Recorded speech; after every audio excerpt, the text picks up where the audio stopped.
और इस काल ने इतने ये अज्ञानी संत छोड़ दिए, ये इस भक्ति का, इस मार्ग का विरोध करने पर तुले हुए हैं, क्योंकि वो जनता के हितैषी नहीं, शत्रु हैं, शुरू से ही शत्रु का काम कर रहे हैं। और इस मार्ग में जो बाधा कर रहे हैं परमात्मा के में, तो वो एक घोर पाप को इकट्ठा कर रहे हैं, बाद में पछताएंगे वो।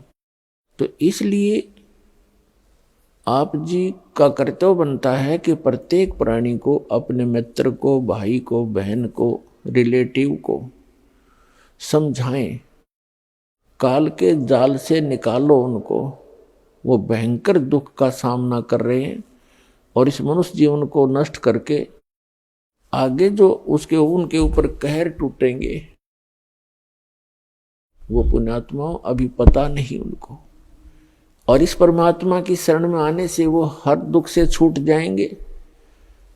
एक प्राणी को उस गलत साधना से हटाकर इस कबीर परमेश्वर के इस सत्य मार्ग से जोड़ने का इतना पुण्य है उस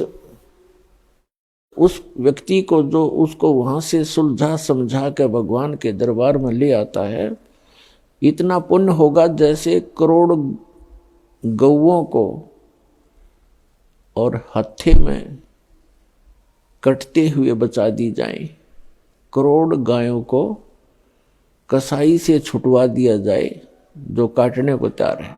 इतना पुण्य होगा उस व्यक्ति को जो एक प्राणी को यहाँ लाकर जोड़ देगा, क्योंकि उस भोली आत्मा को ज्ञान नहीं, वो फंस गया उन नकलियों के और उनको पूर्ण संत मान करके उनके चिपका हुआ है। पूर्व संस्कार से चाहे उसको कोई लाभ भी हो रहा है तो वो ये सोच रहा है संत की साधना से हो रहा है। अब संत की साधना का तो इस दास के साधना से तुलना करके पता चलेगा वो ठीक है कि गलत। तो सत साधना ना करके गलत साधना करने से उस प्राणी के ऊपर भविष्य में कितने दुख होंगे। कभी पशु बनेगा, कभी पक्षी बनेगा।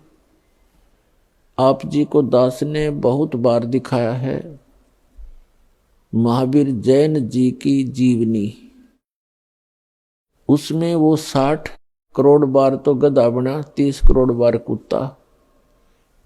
पशु योनि के भी इतने लगातार दुख भोगने पड़ते। एक कुत्ते के जीवन 30 करोड़, हाथी के जीवन 60 करोड़, गधे के जीवन 60 करोड़, और फिर जाकर के कभी कोई मानव शरीर प्राप्त होता है। तो उस पुण्यात्मा को जो यहां आ गया, उसके ये सारे दुख मिट जाएंगे। उसका फिर पुनर्जन्म या तो होगा मनुष्य का ही, और अन्यथा वो सीधा सतलोक चला जाएगा। दो ही बात है।